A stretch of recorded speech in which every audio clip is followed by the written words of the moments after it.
नमस्कार दोस्तों, कैसे हैं आप सब लोग। हमारे YouTube के इस चैनल पे आपका स्वागत है। जैसा कि पिछले सेशन में आपने सीटेट के प्रोग्राम के बारे में सुना था कि अब इस चैनल पे सीटेट की प्रोग्राम को भी चलाया जाएगा, जिसके माध्यम से विभिन्न विभिन्न लेवल पे जो केंद्रीय सेवाओं में जो शिक्षक नियुक्त होते हैं, जैसे कि आपका KVS की बात करें, NVS की बात करें, सैनिक स्कूल की बात करें, तो उसके लिए क्या होता है कि एक जो है सेंट्रल टीचर एलिजिबिलिटी टेस्ट होता है। तो उसी टेस्ट के तैयारी के तत्वाधान जो है आपको जो है कुछ हमने सिलेबस बताया था कि पेपर 1 के लिए कौन सा सिलेबस है और पेपर 2 के लिए कौन सा सिलेबस है। तो उसी क्रम में पहला जो हमारा पार्ट होगा कि जो दोनों में कॉमन है वो है आपका पेडागोगी का पार्ट, मतलब चाइल्ड डेवलपमेंट एंड पेडागोगी, मतलब बाल विकास और जो है शिक्षण विधि। आप एक तरीके से कह सकते हो कि किस तरीके से मतलब बाल विकास क्या है, कैसे है। तो ये जो दोनों पार्ट्स हैं लगभग पेपर फर्स्ट में और पेपर सेकंड में सेम है। तो उस क्रम में हमने आपको पिछले सेशन में जो सिलेबस के बारे में समझाया था।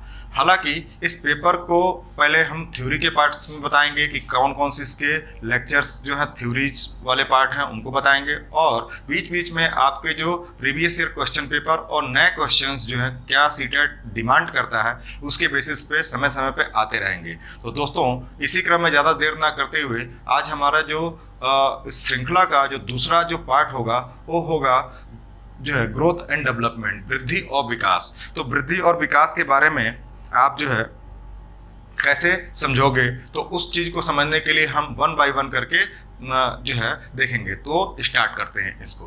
तो दोस्तों, पहला चीज़ तो समझिए कि वृद्धि और विकास।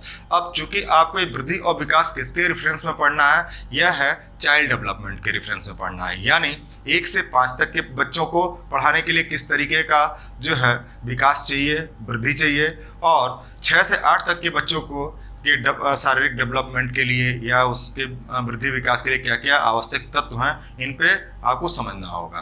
तो पहले हम इन्हीं दोनों दोनों पेपर्स को मर्ज करके हम इस टॉपिक को बनाने का प्रयास किए हैं कि ये किस तरीके से आपके ज़्यादा मार्क्स स्कोरिंग करने में मदद करेगा। तो पहली चीज़ तो समझिए वृद्धि क्या होता है और विकास क्या होता है। दोस्तों, वृद्धि का मतलब जैसे आपने बचपन में सुना होगा कि नॉर्मल परिवारों के बीच में बात करने में कि हमारा बच्चा इतना मतलब बड़ा है, कि कोई कहता होगा कि हमारा बच्चा वो छोटा ही रह गया है, किसी ने कहा होगा कि मानसिक विकास इसका सही से नहीं हो पाया, किसी ने कहा होगा शारीरिक विकास नहीं हो पाया, कोई लोग कहते हैं कि सोच नहीं पा रहा है सही से, यानी सभी के एक लास्ट में एक विकास शब्द आ रहा है। ठीक, तो इसको समझने के लिए आप कैसे समझोगे कि वृद्धि है और विकास है। नॉर्मल अगर एक हम प्लांट की बात करें तो प्लांट के या एक पौधे की बात करें, आप देखते होंगे प्लांट मतलब क्या होता है, पौधा ही होता है। तो उसके विभिन्न पार्ट जैसे जड़ है, तना है, फल है, फूल है, इन सब में किस किस तरीके से, यानी एक अगर जो पार्ट का डेवलपमेंट होगा तो उसको हम नॉर्मली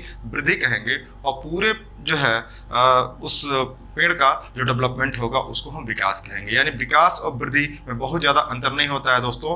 वृद्धि का मतलब क्या होता है कि जैसे अब ह्यूमन बॉडी के केस में अगर हम कहें तो कैसे बच्चे का जो है हाथ का विकास, हाथ का वृद्धि हो रही है, कैसे उसके पैरों की वृद्धि हो रही है, आकार में कैसे वृद्धि हो रही है, भार में कैसे वृद्धि हो रही है, तो ये सब वृद्धि के अंतर्गत आएंगे। और विकास में उसके कई तरीके के विकास होंगे, जैसे शारीरिक विकास होगा, मानसिक विकास होगा, ठीक, और बौद्धिक विकास होगा।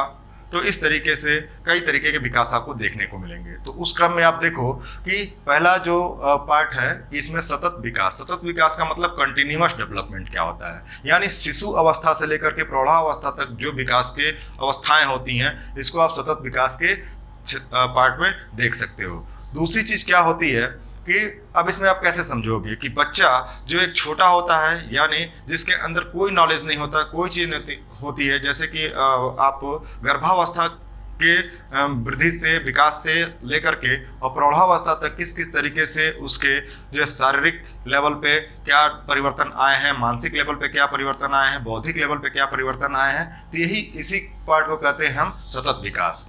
अब इसी में आप देखोगे कि इस पूरे प्रक्रिया के दौरान यानी वृद्धि और विकास जो कंटिन्यूसली हो रही है, उसमें 2 चीज़ होती है, योग्यता प्लस क्षमता का विकास। यानी हर एक बच्चे का जो है योग्यता अलग अलग होती है, उसकी क्षमताएं भी अलग होती हैं। कुछ बच्चे क्या होते हैं, शुरू से जो है बहुत तेज होते हैं पढ़ने में, कुछ बच्चे जो होते हैं कि शुरू से उतना जल्दी सीख नहीं पाते हैं। ठीक, तो ऐसा नहीं है कि जो सीख नहीं पाते हैं उनका विकास वृद्धि जो है कमजोर है, ऐसा नहीं है। उनका हो सकता है इंटरेस्ट, रुचि जो है किसी और सेक्टर में हो। तो सबसे बड़ी चीज होती है कि वृद्धि और विकास के डिफरेंट आयाम हो सकते हैं। तो यानी हर एक बच्चे की अपनी क्वालिटी होने के साथ साथ उसकी योग्यताएं और क्षमताएं विकसित होती हैं। अब इस क्रम में देखोगे कि ग्रोथ और डेवलपमेंट में मूलभूत अंतर क्या है। ग्रोथ क्या है? सेलुलर मल्टीप्लिकेशन, मतलब सेलुलर लेवल पे यानी कोशिकीय लेवल पे किस किस तरीके से डिवीजन होता है, और उसके लेवल पे जैसे किसी बच्चे का जो है हाथ का विकास किस तरीके से हो रहा है, पैर का विकास किस तरीके से हो रहा है, उसके डिफरेंट अलग अलग तरीके के जो ऑर्गन्स हैं शरीर के अंदर उनका विकास कैसे हो रहा है, बौद्धिक विकास कैसे हो रहा है, यानी सबका अलग अलग आप स्टडी करोगे तो वृद्धि कहलाएगा। और उसी में जो डेवलपमेंट वाला पार्ट है उसको आप देख सकते हो कि शरीर के समस्त अंगों में आए परिवर्तनों की संगठित कार्य क्षमता बढ़ोतरी की प्रक्रिया क्या कहलाती है? विकास कहलाती है। यानी आप देख रहे हो कि शरीर के समस्त अंगों में आए परिवर्तन, यानी पूरी एक कंबाइंड रूप से जो है अगर हम देखें तो क्या क्या बच्चे के अंदर परिवर्तन आया तो उसको हम विकास कहेंगे। अब याद रखिएगा कि ये ग्रोथ और डेवलपमेंट जो होती हैं एक स्टार्टिंग लेवल से यानी आपका शिशु की अवस्था से और प्रौढ़ावस्था तक हर समय होता रहता है। कुछ न कुछ विकास होगा और कुछ न कुछ क्षय भी होगा, मतलब नए नए कोशिकाएं बनेंगी, नए नए जो है उनके अंदर चेंजिंग आएंगी, और कुछ चीज़ें जो समय के अनुसार जो होंगी क्षय भी होती रहेंगी। यानी जन्म के अवस्था में ज़्यादा जो है फॉर्मेशन के स्टेज होता है यानी जो है, और मृत्यु के अवस्था में या सीधे कह सकते हो प्रौढ़ावस्था में आप देख सकते हो कि ज़्यादा से ज़्यादा चीज़ें क्या होती हैं, चाहे वो ऑर्गन्स हैं चाहे और भी पार्ट्स हैं, वो धीरे धीरे क्षयात्मक अवस्था में आती हैं। तो अब इसमें देखो आकार, लंबाई, भार परिवर्तन, इसको हम किसके पार्ट में रखेंगे? ग्रोथ के पार्ट में रखेंगे। यानी जब आकार, लंबाई, भार इस तरीके से बालक के जो है में परिवर्तन होता है तो उसको हम क्या कहते हैं? ग्रोथ कहते हैं। अब याद रखिएगा इसी में दो पार्ट्स और है, इंटरनल साइकोलॉजिकल चेंजेज। ठीक, यानी साइकोलॉजिकल लेवल पे किस तरीके की चेंजिंग आ रही है, यानी मनोवैज्ञानिक लेवल पे किस तरीके की चेंजिंग आ रही है, या और साइकोलॉजिकल प्रोसेसेस किस तरीके की हो रही हैं। तो ये सभी जो चीज़ें हैं वृद्धि और विकास के अंतर्गत आएंगी। एक और चीज़ आप देख सकते हो कि वृद्धि जो है अस्थायी प्रक्रिया है। ठीक, यानी एक एक के बाद एक एक ऑर्गन्स का डेवलपमेंट होता रहता है, मतलब लाइफ लॉन्ग होता रहता है। और विकास जो होती है बहुमुखी प्रक्रिया है। बहुमुखी प्रक्रिया का मतलब क्या है कि उसमें जो है इस ग्रोथ के जो प्रोसेस है उसके बाद से उसमें क्या क्या जो है परिवर्तन आए या क्या क्या नवीन क्षमताएं डेवलप हुई, वो सभी चीज़ें जो होंगी विकास के अंतर्गत आएंगी। तो एक तरीके से आपने वृद्धि और विकास को क्या समझा कि वृद्धि एक छोटा टर्म है जबकि विकास उसी का व्यापक रूप है। यानी विकास के एक अगर हम ग्राफ बनाएं इस तरीके से तो ये विकास होगा, तो वृद्धि जो होगा इस तरीके से आप मल्टी फॉर्म में ऐसे लिख सकते हो कि किस किस पार्ट का वृद्धि हुआ और एक पूरे लेवल पे जो होगा वो विकास होगा। यानी एक तरीके से बोलते हैं कि बच्चे का सर्वांगीण विकास। सर्वांगीण विकास का मतलब क्या होता है कि ऑल राउंड डेवलपमेंट, यानी बच्चा पढ़ने में भी मतलब आगे निकले, खेल में भी आगे निकले, बौद्धिक क्षमता में भी आगे निकले। ठीक है, तो ये पूरी चीज़ों के अंतर्गत क्या बोलते हैं? विकास बोलते हैं। यानी वृद्धि एक जो है छोटा शब्द है तो विकास एक व्यापक शब्द है। ओके दोस्तों, तो दोस्तों इसी क्रम में आप देखोगे कि अगला जो पार्ट हमने लिखा है ग्रोथ इवोल्यूशन, और यहाँ पे लिखा एट्रॉफी इन्वोल्यूशन। यानी यहाँ पे देख सकते हो कि जब ग्रोथ होता है तो नए नए सेल्स बनते हैं, नए नए कोशिकाएं डेवलप होती हैं, इवोल्यूट होती हैं। और यहाँ पे एट्रॉफी का मतलब होता है क्षय होना। ठीक है, यानी धीरे धीरे क्या होता है कि उनका क्षय होना शुरू होता है। यहाँ पे गर्भकाल से और मृत्यु तक की अवस्था आप देखोगे। ये गर्भकाल में क्या है कि एक काम की चीज़ आप देख लो, वृद्धि और क्षय।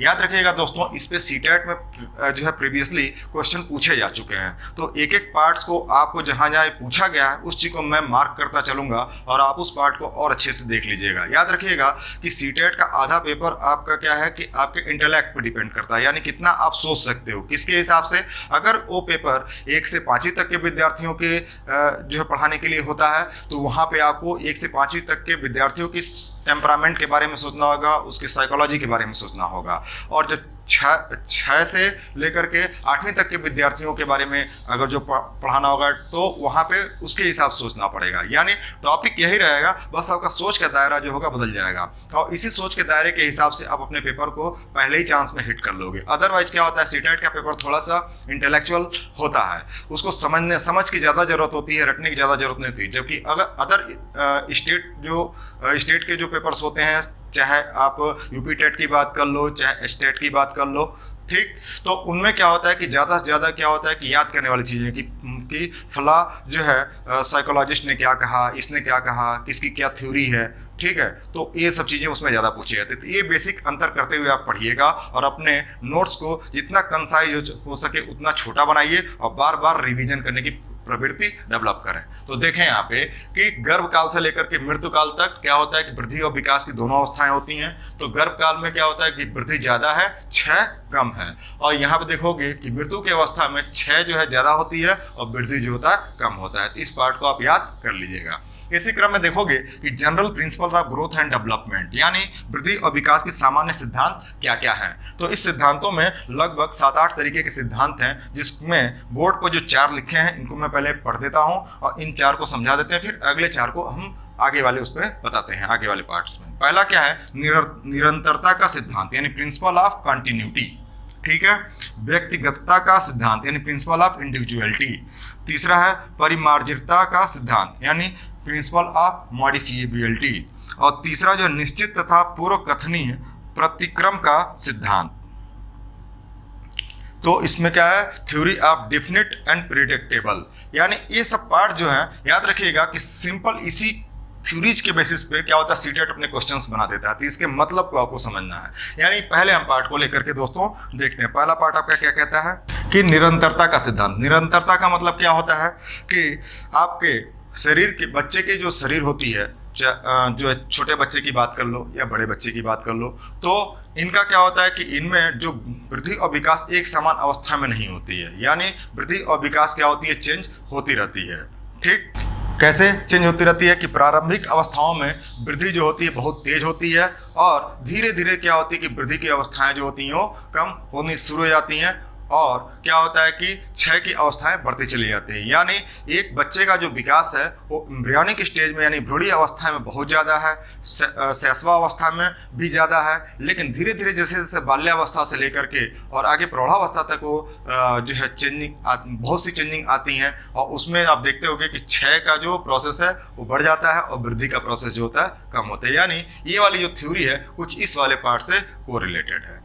दूसरी जो है व्यक्तिगतता का सिद्धांत, principle of individuality. Principle of individuality के अंतर्गत आप क्या देखोगे कि हर एक बालक का विकास जो है अलग अलग तरीके का है। कैसे अलग अलग तरीके का है, यानी कुछ जैसे इसमें एक टर्म आता है इंडिविजुअल डिफरेंसेस, मतलब व्यक्तिगत विभिन्नता। यानी हर एक बालक जो है दूसरे बालक से भिन्न है। किसी में क्या होता है कि शुरू से सिंगिंग की प्रवृत्ति होती है, किसी में कुछ आर्ट बनाने की प्रवृत्ति होती है, यानी किसी में बहुत ज़्यादा शारीरिक डेवलपमेंट होता है, किसी में बहुत ज़्यादा बौद्धिक विकास होता है। यानी हर एक बच्चे की अपनी एक अलग इनहेरेंट क्वालिटी होती है, यानी उसकी वृद्धि और विकास उस लेवल पे अलग अलग तरीके से होती है। तो एक ये भी आप देख सकते हो कि व्यक्तिगत विभिन्नता के लेवल पे भी जो है काफ़ी आपको अंतर देखने को मिलेगा। यानी कुछ लोगों में शुरू में बहुत ज़्यादा विकास होगा, बौद्धिक विकास, सर्वांगीण विकास जो है आपका इंटेलेक्चुअल डेवलपमेंट, जो भी आप देखोगे ये सभी चीज़ें उनमें बहुत ज़्यादा होगा। कुछ बच्चों में बहुत धीमे धीमे होता है। तो हर एक बच्चे का अपना एक पेस होता है प्रॉपर ग्रोथ एंड डेवलपमेंट का।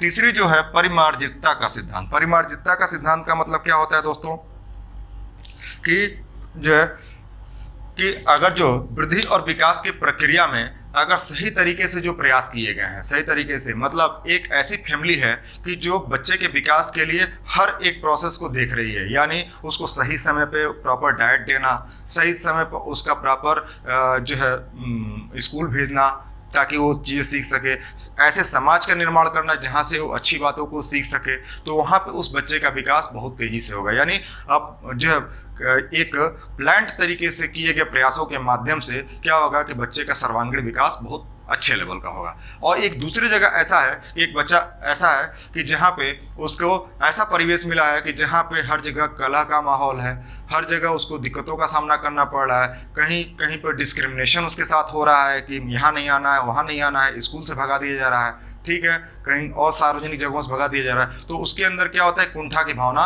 डेवलप हो जाती है। तो इससे क्या होता है कि जिस तरीके का माहौल बच्चे को मिला उसी तरीके से उसकी वृद्धि और विकास होगी। तो ये आपका परिमार्जितता का सिद्धांत है। उसके बाद से क्या है, निश्चित तथा पूर्व कथनीय प्रतिक्रम का सिद्धांत।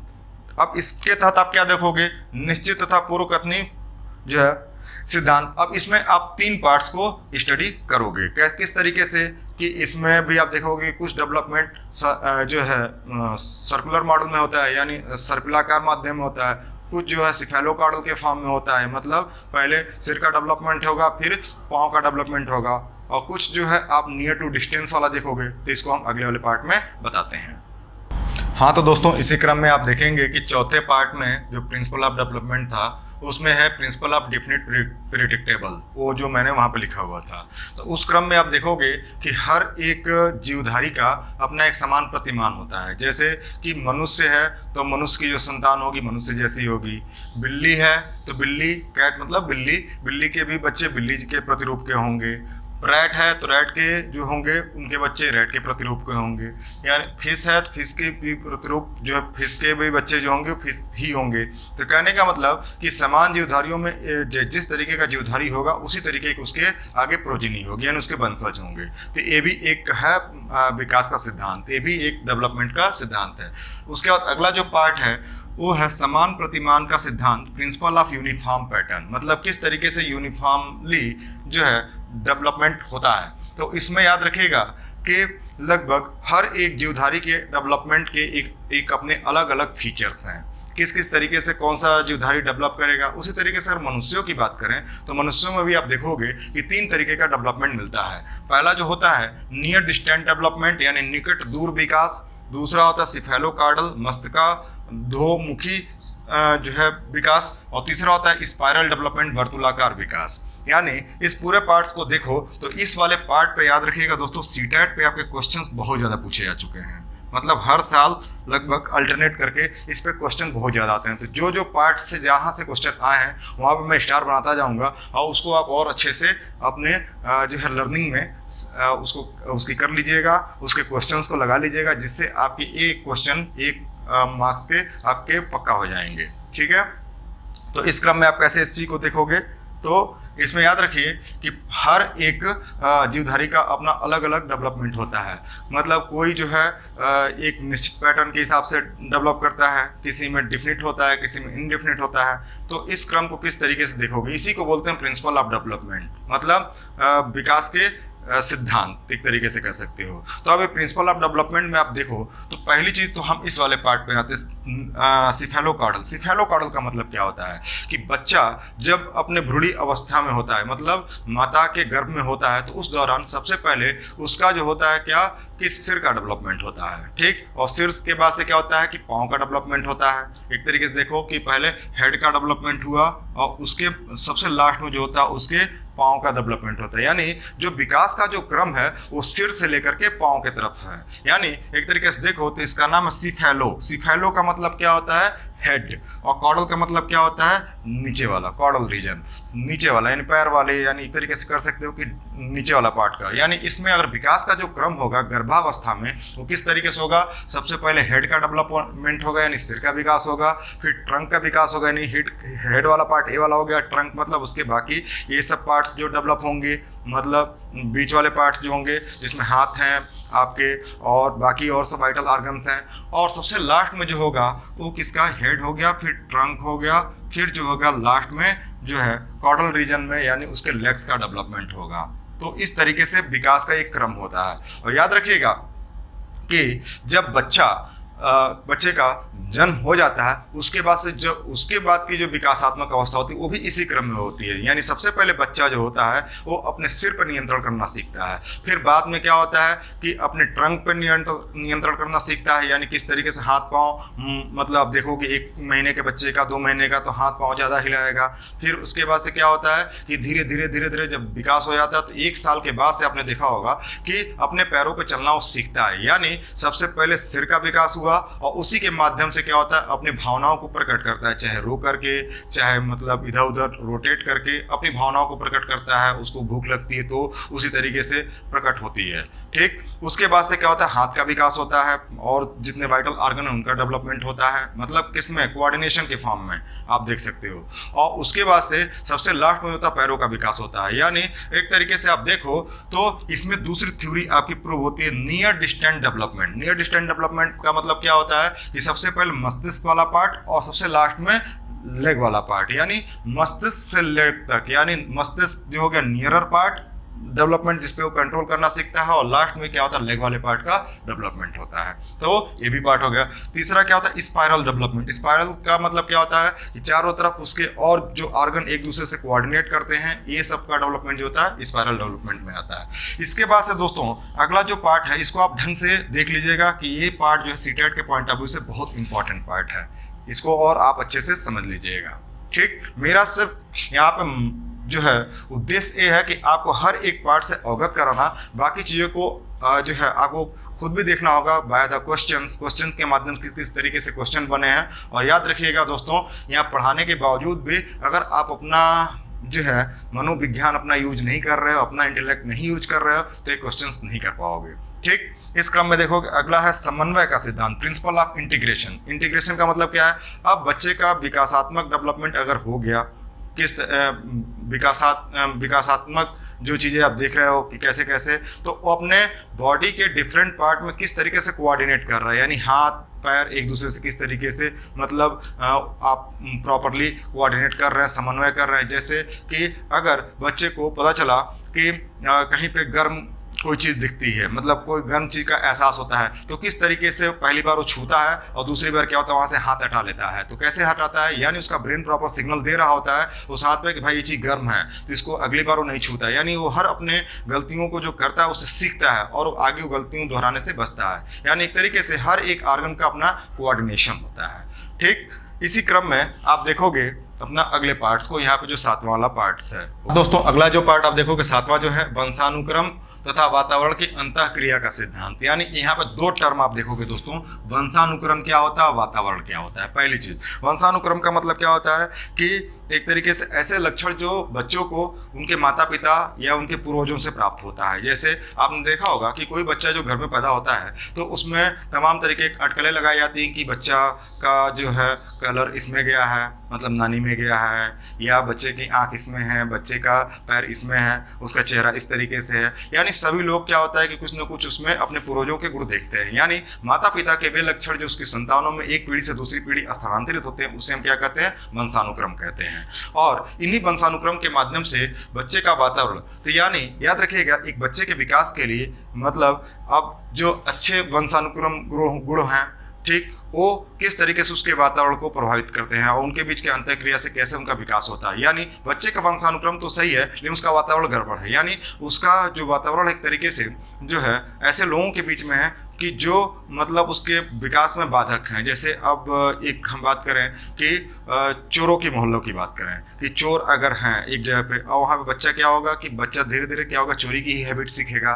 तो इस तरीके से याद रखिएगा कि वंशानुक्रम भी विकास के लिए बहुत ज़्यादा सहयोगी होता है और वातावरण उससे ज़्यादा सहयोगी होता है। कई बार क्या होता है कि बच्चे के अंदर अच्छे वंशानुक्रम गुण ना होने के बावजूद भी लेकिन वातावरण अगर अच्छा है तो क्या होता है उनका विकास बहुत अच्छे लेवल का होता है। तो एक तरीके से वंशानुक्रम और वातावरण दोनों की अगर इंटरकनेक्टिविटी है, दोनों की अंतःक्रिया है और सही कंडीशंस मिल रहा है तो एक सामान्य बच्चा भी एक अच्छा प्रदर्शन कर सकता है या एक बहुत तेज तर्रार बच्चा भी एक बहुत ही बेकार प्रदर्शन कर सकता है। यानी दोनों चीज़ें किस पे डिपेंड करती हैं, वातावरण पर डिपेंड करती हैं और वंशानुक्रम दोनों पे डिपेंड करती हैं। तीसरी चीज़ क्या होती है, चक्राकार प्रगति का सिद्धांत। यानी चक्राकार प्रगति का सिद्धांत क्या है, ये भी आप देख सकते हो कि बच्चे का जो स्पाइरल एडवांसमेंट यानी चारों तरफ से चौमुखी विकास किस तरीके से होता है, तो इस क्रम में आएगा। अगला पार्ट आप देखोगे कि विकास की अवस्थाएं क्या हैं। याद रखिएगा, इस पे क्वेश्चंस आपके जो स्टेट जो टेट होती हैं उससे बहुत ज़्यादा पूछी जाती हैं और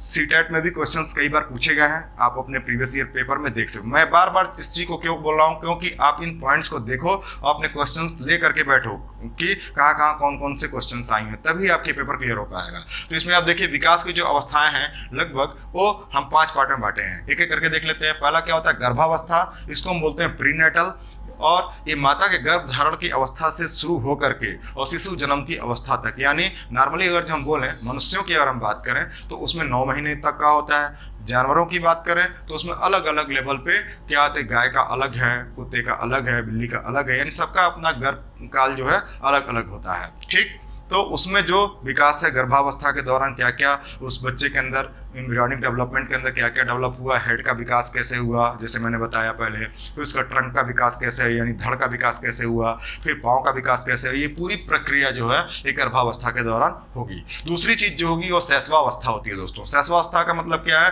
कि अब ये जो शिशु जो है, शिशु जन्म से लेकर के 5 साल तक की अवस्था होती है, यानी 5 साल तक उसमें क्या होता है कि बच्चे के जन्म से लेकर के वो तमाम तरीके से अपनी जो है भावनाओं को प्रकट करता है। पहले बच्चा बहुत छोटा रहता है तो रो रो करके प्रकट करता है, फिर बाद में चलना सीखता है, पढ़ना सीखता है, खेलना सीखता है। तो ये सब जो पूरी प्रक्रिया होती है उस शिशु जन्म से 5 ईयर तक के बीच का होता है, उसको इन्फेंसी कहा जाता है, शैशवावस्था कहा जाता है। बाल्यावस्था की हम बात करें वो तीसरा स्टेज है। बाल्यावस्था जो है उसको चाइल्डहुड कहा जाता है और 5 साल से 12 साल के एज को बाल्यावस्था कहा जाता है। इसमें बच्चे के अंदर तार्किकता का विकास होता है, किस तरीके से चीज़ों को सोच सकता है, समझ सकता है, और तमाम मतलब खेल का विकास होता है। एक तरीके से कह सकते हो कि जो सोशलाइजेशन या सामाजिकरण का भी विकास होता है। सब चीज़ आप आगे वाले पार्ट्स में पढ़ोगे।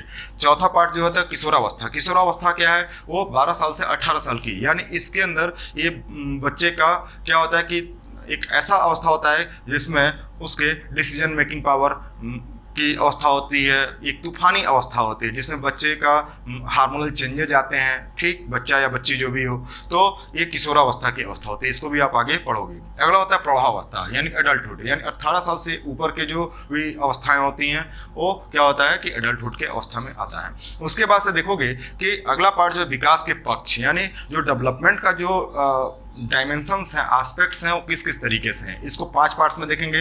पहला होता है फिजिकल डेवलपमेंट। फिजिकल का मतलब शारीरिक विकास, मतलब शरीर के अंगों में किस तरीके से, यानी इसके लिए प्रॉपर न्यूट्रिशन की जरूरत होती है, खान पान किस तरीके का है जो, तो ये आप दोनों तरीके की प्रॉब्लम एक जगह देखते हो कि आप माल न्यूट्रिशन की समस्या होती है, यानी जहाँ पे अल्प पोषण जहाँ मिल रहा हो, और एक जगह पे ओवर न्यूट्रिएंट की बात करते हैं जहाँ पे बहुत ज़्यादा मात्रा में मतलब पता चल रहा है कि मिल रहा है, तो आप देखते हो ओबिसिटी की प्रॉब्लम होती है, यानी मोटापे की प्रॉब्लम होती है। यानी ये सभी भी चीज़ें जो बच्चे के विकास में बहुत ज़्यादा योगदान करती है, यानी बाधक भी बन सकती है। यानी बहुत ज़्यादा मोटापा है तभी उसकी रिटेनिंग पावर बहुत कमज़ोर हो जाती है, और बहुत ज़्यादा उसकी माल न्यूट्रिशन का शिकार है तो भी बच्चे का सर्वांगीण विकास होने में बहुत बड़ा बाधक होता है।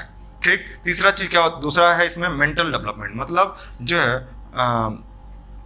एक तरीके से कह सकते हो मानसिक विकास। ठीक, मानसिक विकास भी विकास के पक्ष में है कि किस तरीके से बच्चा सोचता है, उसकी तार्किकता किस लेवल की है, उसका आईक्यू किस लेवल का है। तो ये हर एक बच्चे के अंदर अलग अलग होते हैं, यानी इंडिविजुअल डिफरेंसेस यानी व्यक्तिक विभिन्नता में इसको आप पढ़ोगे। तीसरा क्या होता है सोशल डेवलपमेंट, यानी उसका सामाजिकता किस तरीके की है। कई बार बच्चे क्या होते हैं कि इंट्रोवर्ट होते हैं, कई बार आपको एक्सट्रोवर्ट देखने को मिलेंगे। यानी इंट्रोवर्ट का मतलब क्या होता है अंतर्मुखी, और एक्सट्रोवर्ट का मतलब होता है बहिर्मुखी। यानी इंट्रोवर्ट का मतलब क्या है कि बच्चा समाज से कट के रह रहा है, कुछ भी मतलब समाज में जाने से डर रहा है, यानी उसका प्रॉपर समाजीकरण नहीं हो पाया तो उसको इंट्रोवर्ट कहेंगे। ये भी बच्चे के लिए एक बाधक है उसके विकास के लिए। और एक्सट्रोवर्ट का मतलब क्या है कि बहुत ज़्यादा केवल समाज में ही रहता है, तो उसके लिए अच्छा भी हो सकता है बुरा भी हो सकता है। हो सकता है कि समाज बाहरी दुनिया से उसकी कनेक्टिविटी से उसका विकास जो है एक सही डायरेक्शन में भी हो सकता है, गलत डायरेक्शन का मतलब कि हो सकता है कि कुछ ऐसे अनैतिक चीज़ें सीख जाए जो समाज के हिसाब से समाज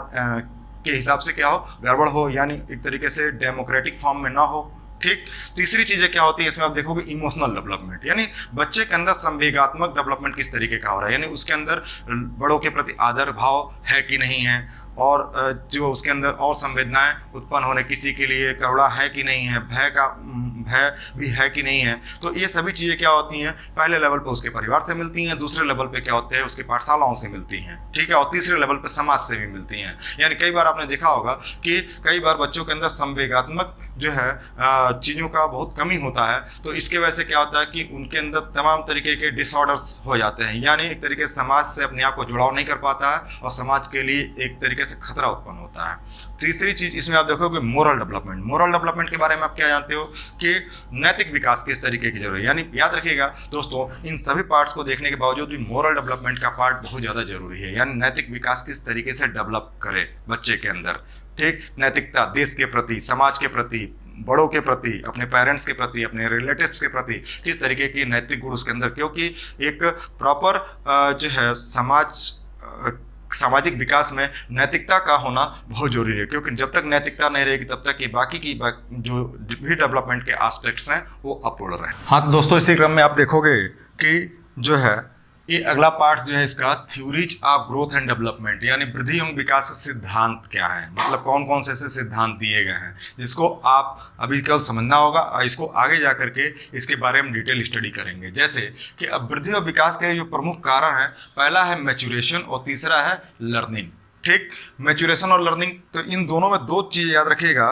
कि वही चीज़ें जो मैंने पहले आपको बताया कि हेरिडिटी एंड इन्वायरमेंट, मतलब किस तरीके का वंशानुक्रम जो है बच्चे को उसकी पीढ़ी दर पीढ़ी मिल रही है और किस तरीके के वातावरण में उसका जीवन निर्वाह हो रहा है, ये दोनों के अंतःक्रियाओं के फलस्वरूप उसका विकास किस तरीके का होगा, उसके लिए दो तत्वों का होना जरूरी है। पहला क्या है मैच्योरेशन और दूसरा क्या है लर्निंग। मैच्योरेशन में क्या होता है कि वंशानुक्रम से प्राप्त जो है गुण और आंतरिक लेवल पे बच्चे का किस तरीके से जो दोनों के बीच में जो एक समन्वय है, कोऑर्डिनेशन जो हो रहा है, उसके माध्यम से उसके जो है आंतरिक लेवल पे जो एक तरीके से वृद्धि हो रही है, तो उसी को हम क्या कहते हैं मैच्योरेशन कहते हैं, परिपक्वता कहते हैं। यानी धीरे धीरे क्या होता है कि उसकी जो प्रारंभिक अवस्था से, यानी एक तरीके से उसकी बाल्यावस्था से या शैशवावस्था से और आगे जो है प्रौढ़ावस्था तक किस तरीके से उसके जो है क्रमिक रूप से जो है ग्रोथ हो रहा है, और वही ग्रोथ क्या होगा उसकी परिपक्वता को जो है बदलने में सहायक होगा। तीसरी चीज़ क्या होती है इसमें, आपने लर्निंग देखा होगा। लर्निंग मतलब सीखना। सीखने के लिए क्या है कि वो जो है किस तरीके से सामाजिक रूप से अंतःक्रिया कर रहा है। अंतःक्रिया का मतलब क्या है कि एक तो बच्चे के अंदर क्रमिक रूप से उसके परिपक्वता आई, यानी वो कुछ सीख रहा है समय समय पे, कि जैसे समय समय पर सीख रहा है, और सीखने के साथ जो है वो किस तरीके से वातावरण से अंतःक्रिया कर रहा है, तो ये जो चीज़ें होंगी लर्निंग के केस में आएंगी। अब याद रखिएगा कि ये जो दोनों चीज़ें मिलकर के यही जो है वृद्धि और विकास के लिए मुख्य कारण बनती हैं। अब इसमें आपने समझा कि theories of growth and development, वो कौन कौन से थ्योरीज हैं, इनको आप थोड़ा सा एक छोटे रूप में समझ लीजिए। कैसे कि पहला जो है Freud theory of psychosexual development, मतलब कि क्या है मनोलैंगिक विकास किस तरीके से होता है, ठीक। मतलब लैंगिक रूप से और उसका मनोवैज्ञानिक क्या इम्पैक्ट है, क्या प्रभाव है, तो इस तरीके का डेवलपमेंट जो होगा फ्रायड ने दिया था, इसलिए Freud theory of psycho sexual development, जो कि आगे कक्षाओं में आप इसको पढ़ोगे। दूसरा क्या है पियाजे। याद रखिएगा दोस्तों, ये जो थ्योरी है ये बहुत इंपॉर्टेंट है, सीटेट में इसमें से हर साल 2 से 3 सवाल बनते हैं, तो इसके दो हैं थ्योरी। एक है इसका पियाजे का कॉग्निटिव डेवलपमेंट यानी संज्ञानात्मक विकास, और दूसरा है पियाजे का मोरल डेवलपमेंट यानी नैतिक विकास। इन दोनों से आपके क्वेश्चंस बहुत अच्छे वाले बनते हैं, तो इसको आपको क्रमिक रूप से अध्ययन करना होगा, ठीक। तीसरी जो होती है Erikson theory of psycho social development, यानी ये जो मनोवैज्ञानिक रूप से किस तरीके से सामाजिकता का विकास हो रहा है बच्चे के अंदर, उसके बारे में इरिक्सन ने सबसे पहले ये अपनी थ्योरी दी थी, तो इसको भी आप आगे पढ़ोगे। तीसरी चीज क्या है कि दोस्तों ये जो वाला पार्ट है चॉम्स्की, इस पे भी सीटेट ने बहुत क्वेश्चन पूछ डाले हैं। Chomsky theory of language development, यानी बच्चा किस तरीके के लैंग्वेज, मतलब कैसे, पहली चीज़ तो उसकी मातृभाषा में वो चीज़ सीख पा रहा है कि नहीं पा रहा है, और उसके साथ साथ उसको उसका भाषा किस तरीके से विकास है। बच्चा पहले जो होता है कि अपनी जो है जब जन्म लेता है तो उसके बाद से क्या होता है, अपनी मनोभावनाओं को क्या होता है रोके जो है व्यक्त करता है, हाथ हिला करके इधर उधर शरीर को करके व्यक्त करता है। और धीरे धीरे क्या होता है कि क्रमिक रूप से जब उसका डेवलपमेंट होता जाता है तो उसके बाद से और तरीकों से वो अपने मनोभावनाओं को व्यक्त करता है। तो उसके अंदर किस तरीके से भाषा का विकास कैसे कैसे हुआ, उसमें क्या क्या कठिनाइयाँ आती हैं, क्या क्या उसके और ज़्यादा डेवलपमेंट की जरूरत होती है, ये सभी चीज़ों को चॉम्स्की ने सबसे पहले बताया था। इसलिए Chomsky theory of language development के को आप इसको स्टडी करोगे। अगला जो है कोहलबर्ग। कोहलबर्ग पे भी क्वेश्चन कई बार पूछा जा चुका है दोस्तों, क्या ये सीटेट में, जिसमें ये नैतिक विकास को बताता है, यानी बच्चे के अंदर सभी डेवलपमेंट होने के बाद से नैतिकता किस लेवल का है। यानी अगर बच्चा नैतिक नहीं है तो उसको हम सर्वांगीण विकास की कैटेगरी में नहीं मानेंगे। यानी सर्वांगीण विकास का मतलब ऑलराउंड डेवलपमेंट, मतलब उसमें नैतिकता भी आती है कि बच्चे के अंदर जो है अपने देश के प्रति, समाज के प्रति, अपने बड़ों के प्रति प्रॉपर रिस्पेक्ट है कि नहीं है, जो उसको आगे बढ़ने में और सहायक होगा। ठीक, तो इस क्रम में आप अपने अगले पार्ट्स को, एक लास्ट पार्ट को देखेंगे। ओके, क्रम में आप देखोगे factors affecting the growth and development. मतलब ये इस सेशन का, मतलब इस लेक्चर का, लेक्चर 2 का लास्ट पार्ट है कि वो कौन कौन से कारक हैं कि जो वृद्धि और विकास को प्रभावित करते हैं। तो दोस्तों इसमें लगभग हमने 5-7 पार्ट्स लिखे हैं, इसको थोड़ा थोड़ा करके आप देख लेते हैं। पहला जो है आपका है हेरिडिटी, यानी वंशानुक्रम। मतलब माता पिता के वे लक्षण जो उसके बच्चों में पीढ़ी दर पीढ़ी स्थानांतरित होते हैं, उसको हम क्या कहते हैं, वंशानुक्रम। यानी वंशानुक्रम किस तरीके से बच्चे के जो है वृद्धि और विकास को प्रभावित करता है, तो ये भी एक कारक हो सकता है। दूसरा न्यूट्रिशन, उसको पोषण किस तरीके का मिल रहा है। अगर जो उसको अल्प पोषण मिल रहा है तभी वृद्धि और विकास में कुछ बाधाएं आएंगी, और ओवर अगर जो न्यूट्रिशन मिल रहा है तो भी उसको बहुत तरीके की प्रॉब्लम आएंगी। यानी एक संतुलित भोजन, यानी एक संतुलित पोषण मिल पा रहा है कि नहीं पा रहा है, ये जो है उसके वृद्धि और विकास के लिए बहुत ज़्यादा आवश्यक है। तीसरी चीज जो है fresh air and light. Fresh air और लाइट का मतलब शुद्ध उसको वायु, शुद्ध उसको जो है लाइट मिल पा रही है कि नहीं पा रही है। कई बार क्या होता है कि नहीं मिल पाने के कारण उतना प्रॉपर डेवलपमेंट नहीं हो पाता है। चौथी चीज क्या है, जेंडर, लिंग विभेद। मतलब लैंगिक रूप से कहीं डिस्क्रिमिनेट तो नहीं किया जा रहा है कि अगर कुछ परिवारों में आपको देखने को मिलता है कि अगर बॉय है तो उसको ज़्यादा सुविधाएं, ज़्यादा सीखने का अवसर मिलेंगे, और गर्ल है तो उसको कम सीखने का अवसर मिलेंगे। तो इस तरीके से भी वृद्धि और विकास में बहुत सी बाधाएं आती हैं। उसके बाद से आप देखोगे इंटेलिजेंस। इंटेलिजेंस बुद्धिमत्ता, यानी बुद्धिमत्ता जो है वो किस लेवल से बच्चे के विकास को प्रभावित करती है, ये भी आपको देखना होगा कि यानी बच्चे का विकास किस तरीके से हो रहा है, यानी उसका IQ लेवल क्या है। याद रखिएगा कि हर एक बच्चे का अपना अलग अलग विकास की श्रृंखला है। यानी कुछ बच्चे बचपन से ही बहुत तेज होते हैं और कुछ बच्चे थोड़े डल होते हैं। तो यानी ऐसा नहीं है कि उनमें सीखने का जो हुनर नहीं है। हर एक बच्चे का अपने अपने लेवल पे अपनी एक लर्निंग कैपेसिटी है, वो उसी लेवल पे क्या होता है अपने चीज़ों को सीखते हैं और समझते हैं। तो इस चीज़ों को आइडेंटिफाई करना जो है बहुत ज़्यादा जरूरी है टीचर्स के द्वारा, और इसी के माध्यम से क्या होता है कि उसके इंटेलिजेंस लेवल पे भी जो है वो वृद्धि और विकास में सहायक होते हैं कि किस किस तरीके से उसमें और ज़्यादा परिवर्तन की जरूरत है। उसके बाद से इंटरनल सिक्रीशन ग्लैंड, मतलब कुछ जो है अंतःस्रावी ग्रंथियां जो है किस किस तरीके से प्रॉपर सिक्रीट हो रही हैं। यानी एक विकास की अवस्था में, यानी बाल्यावस्था की बात करें, शैशवावस्था की बात करें या किशोरावस्था की बात करें, तो उस तरीके के हार्मोन सिक्रीट हो रहे हैं कि नहीं हो रहे हैं। तो ये सभी भी चीज़ें वृद्धि और विकास में बहुत ज़्यादा योगदान करती हैं।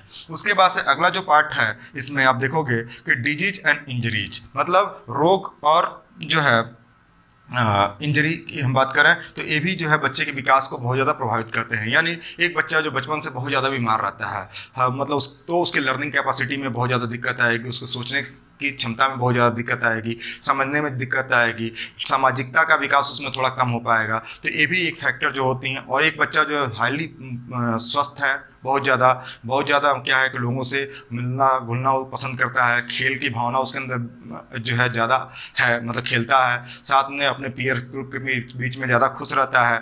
ठीक है, नए नए चीज़ें सीखता है, नए नए उपकरण से उसका सामना होता है। तो इन सब चीज़ों में डेवलपमेंट अलग होगा। ठीक, उसके बाद से बात करें फैमिली स्टेटस की। यानी फैमिली स्टेटस की भी बात बहुत अलग है दोस्तों।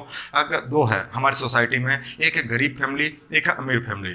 गरीब फैमिली में क्या होगा, उस तरीके के उसके अंदर इंफ्रास्ट्रक्चरल डेवलपमेंट होंगे, यानी एक सीमित संसाधन होंगे, तो उसमें भी बच्चे का विकास क्या होगा, प्रत्यक्ष या परोक्ष रूप से प्रभावित होता है। और एक जो होता एक है आपका जो धनी फैमिली, तो उसमें भी जो है प्रत्यक्ष या परोक्ष रूप से प्रभावित होगा। कई बार क्या होता है कि ऐसा नहीं है कि बहुत जो धनी फैमिली है जो है वहाँ पे बच्चे का विकास बहुत अच्छे लेवल हो, क्योंकि कई बार क्या होता है कि गार्जियंस के पास बहुत पैसे होने के बावजूद भी वो क्या होता है बच्चे को प्रॉपर समय नहीं दे पाते हैं। इसके वजह से क्या होता है उसके अंदर क्या होता है कि एकांतता का जो भाव डेवलप हो जाता है, एक तरीके से वो कटा कटा सा रहने लगता है, तो उससे भी क्या होता है उसके वृद्धि और विकास में बहुत ज़्यादा बाधाएं आती हैं। तो ये फैमिली स्टेटस की बात इस पर भी हो सकता है। उसके बाद से कल्चर की बात करें, कल्चर मतलब उसका किस तरीके का, यानी संस्कृति किस तरीके की है। कई बार क्या होता है संस्कृति भी जो है बहुत ज़्यादा विकासात्मक उसके बच्चे के विकास में बहुत ज़्यादा योगदान करती है। यानी आप उसको देख सकते हो कि जो है उसको रिलीजन से भी जोड़ सकते हो कि रिलीजन के अकॉर्डिंगली भी उसके अंदर वृद्धि और विकास वृद्धि और विकास जो होंगे कन्वे होंगे, उस तरीके से वृद्धि और विकास का प्रॉपर प्रोसेसिंग होगी। तो पूरा का पूरा ओवरऑल हमने लगभग कई पार्ट्स में इसकी एक रूपरेखा आपको प्रस्तुत की दोस्तों। और इसी क्रम में अगला जो लेक्चर होगा, तीसरा वाला पार्ट जो होगा, वो वृद्धि और विकास का एक अगला सेक्शन होगा। तब तक के लिए अगर आपको इसमें कोई दिक्कत आए तो आप अपने कमेंट सेक्शन में अपने क्वेश्चंस को डाल सकते हैं, पूछ सकते हैं। और याद रखिएगा, जब तक पूछोगे नहीं तब तक आपकी भी लर्निंग कैपेसिटी नहीं बढ़ेगी। तो इसी पार्ट को यहीं पे हम इसका अंत करते हैं और अगले पार्ट्स के लिए तैयार रहना। Thank you.